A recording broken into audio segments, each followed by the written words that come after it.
Yeah, currently I'm actually transitioning between jobs. I'm here representing the Max Planck, but I could also be a freelancer scientist.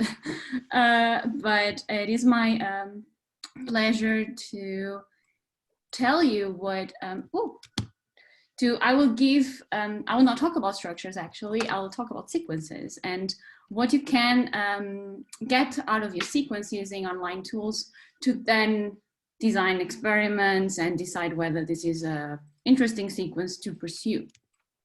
So at one point in your research, you may end up with a sequence like that.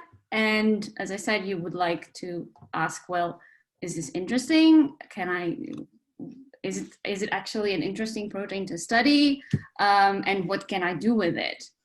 So before going straight into the lab and try to play with it, you can actually try to extract from this string of letters a lot of different information. And the first thing one would do would be to ask, well, is it similar to anything that we know so far? And this could be at the full length, looking, for example, for structural homologs, full-length structural homologs, or do some domain annotation, look for example, coiled coils or other fibrous parts of your protein. But then you would like to know some sequence features, as for example, repeats in your sequence, signal sequences that will tell you, well, this is a protein that goes into the membrane or that is secreted or is predicted to, but also transmembrane segments and so on. And then not finally, but and the third point that I have here would be, for example, annotate secondary structure. You would like to ask, is this more it's more likely helical protein or a more stranded sequence or so on. And of course you could try to do this by hand, trying to read the sequence. There are people who can do that, but the best would be actually to use a robust computational method that was specifically trained for this task. And there are many tools available online to do this. It would be a huge list that I could make here. But thankfully, at the Max Planck in Tübingen, there's this Max Planck Bioinformatics Toolkit that has been maintained, and also some tools have been developed in the department. This toolkit has 35 tools that you can use to analyze a protein sequence that goes from sequence searches up to sequence searches, for example, with BLAST, but also searches for structural homologs in the PDB or other databases. And you can also use it to perform multiple sequence alignments, annotate features, and either classification, for example, building phylogenetic trees. But I will not give you, of course, a detailed tutorial of the toolkit. And if you want to know more about specific protocols and how to use it, there's this very recent paper that was submitted published last month that gives you some protocols on how to use it. And also, more importantly, I am not a developer of the toolkit, I am a user of the toolkit. And what I am going to show you is my view as a user and give you some tips on how you can use it better depending on your goals. So the toolkit is the main online server for the HH suite, which is a combination of tools that allows you for sensitive sequence similarity searches and protein fold recognition by HMM to HMM comparisons. HMMs are either Markov models, which are just similar to the sequence profiles that are built with PsyBlast, but here you also have some more information regarding insertions and deletions at each position. So this profile are just a statistical description of a given protein sequence alignment. And you can align a sequence to this profile to get a probability of this sequence to belong to the profile and be then homologous to the sequences in the profile. But you can also align profiles to profiles. And this is the power of HH tools, is that it does profile to profile comparison, allowing for deeper homologies identification. And there are many tools within the tool and within the suite that uses this. And the core HH search which is the tool that performs the alignment of profiles against a database of profiles. There's HHBlitz, which is used also by many other tools for structure prediction. For example, in Swiss model, they use HHBlitz. And this is an accelerated version of HH search that basically performs an HH search iteratively. So every time it will find new sequences, it would build a new profile with this. And so this allows you to go very, very deep in sequence space to try to find homologs for your target sequence. And then there's HHBread, which probably most of you have already heard about, which is a server that uses HHBlitz or PsyBlast to build a profile for a target sequence, and then uses this profile to search with HH search against a database of HMMs. And the toolkit is the way where you can online use HHBread. Within the toolkit, it is found within the section of search, and then you find HHBread, as you say here, and as you see here, and as you can give a sequence only, but you can actually also give your own sequence alignment, so that HHBread will not build a sequence alignment for your target. And by default, HHBread will search against a database of HMMs built for the PDB, but you can also search against a database for scope, for ACOD, for PFAM, and other databases, and you can also do many databases at once. Also, you can search your sequence against a database of HMMs built for given proteomes, and these are reference proteomes or proteomes for organisms that are associated to disease, for example. And you can combine, you can choose 2 from structural and domain databases and 2 from the proteomes and so on. You can play with this. And you can also play with other search parameters.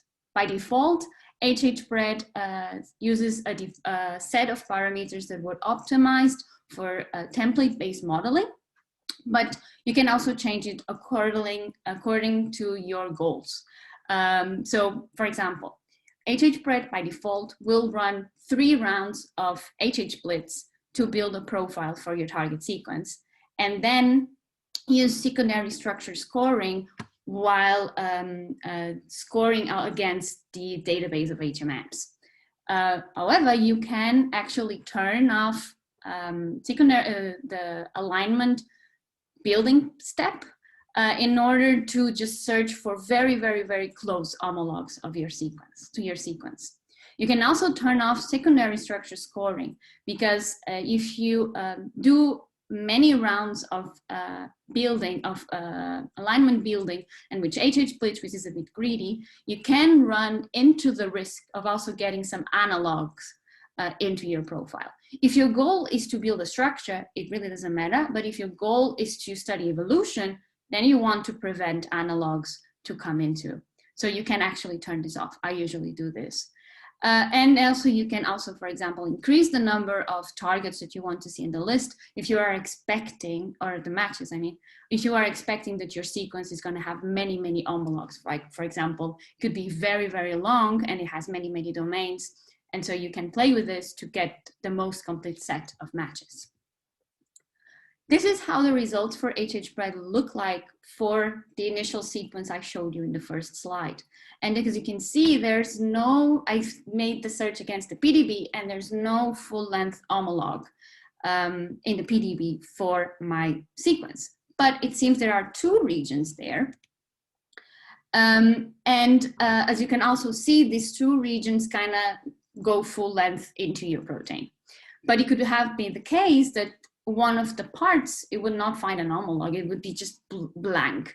And the tip that I give you here is select that section and submit it again, because sometimes these are just very, very far away from anything in the PDB, this is being hidden for the very strong match that you get, I don't know, at the end terminus. And so it's always nice, or always good, to run again for that blank area. If you scroll down then into the results, you would see these alignments. And on the right, I have the alignment for the C-terminal part, and on the left for the N-terminal part. And what you see here is the alignment of your target sequence against the match, but this is based on the profiles. And the profiles are here in the middle where you see these, I cannot see my mouse, so I don't really know if I can show it, but you can just see, it's not really a sequence, it's just tildes and then letters. And what is good about this is that you can actually then identify conserved motifs in your sequence that are also conserved in the template. And this is useful, for example, to infer function. For example, in this case, in this terminal domain, I can see that there's a repetition of a 7-fold repetition of a motif that it's known to be involved in calcium binding. So I already predict that maybe my C-terminal domain has 7 calcium binding regions, motifs. This is the result as if I would have searched on ECOD. And again, I have the same 2 matches for domains, and I can see the structures. And no matter the database you search against, if it's a structural database, I can see the structures. And I can see that at the C-terminus, there's a predicted BCBS lectin propeller, and at the N terminus, there's what seems armadillo repeats, a heat repeats, which are likely involved in protein-protein interactions. So then you could select these matches and forward it to modeler, and this will give you a 3-dimensional model for your target. Here, however, I want you to take this with care, because these models are just built with modeler and may require some refinement before you use them, for example, for molecular replacement. Then this is about searching for homologs, but you can also search for motifs, or features. One of the features would be repeats. They are actually found, they're actually pretty common and can be traced to about 14% of all proteins.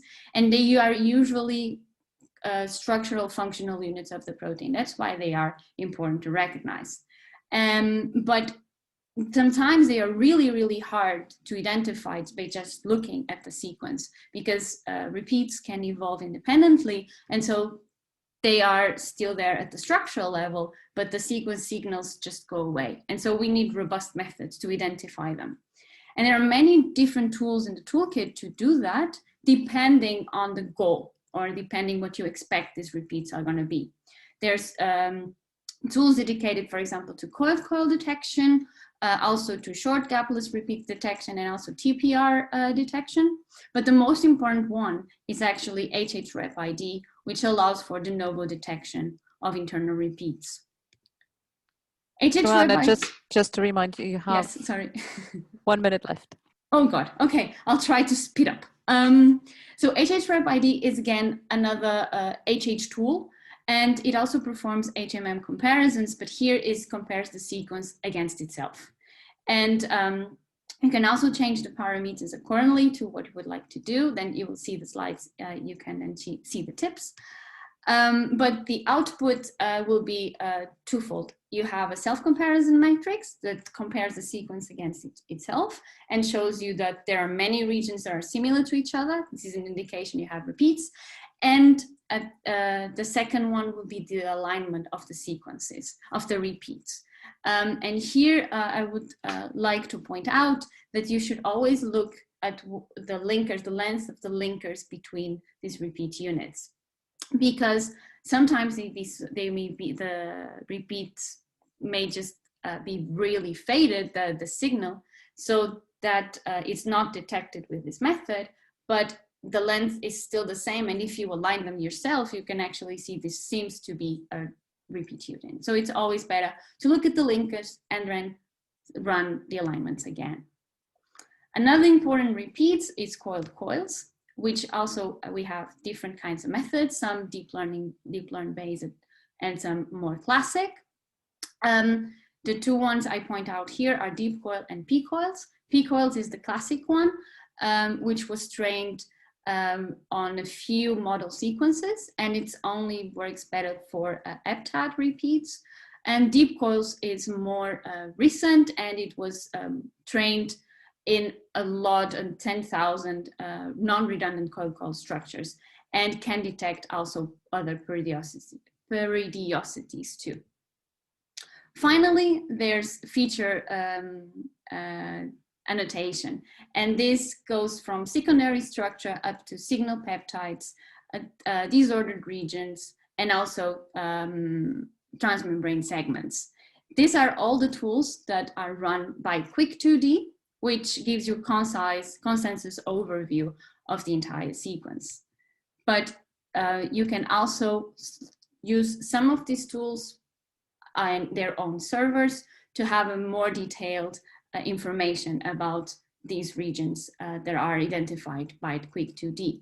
So by running all of these tools for my initial target, I come to a prediction that actually this initial sequence that I showed you is likely a secreted lectin with an N-terminal protein interaction scaffolding domain that it's probably secreted out of the bacterial cell and has at least 7 or maximum 7 calcium binding motifs in the C-terminus part.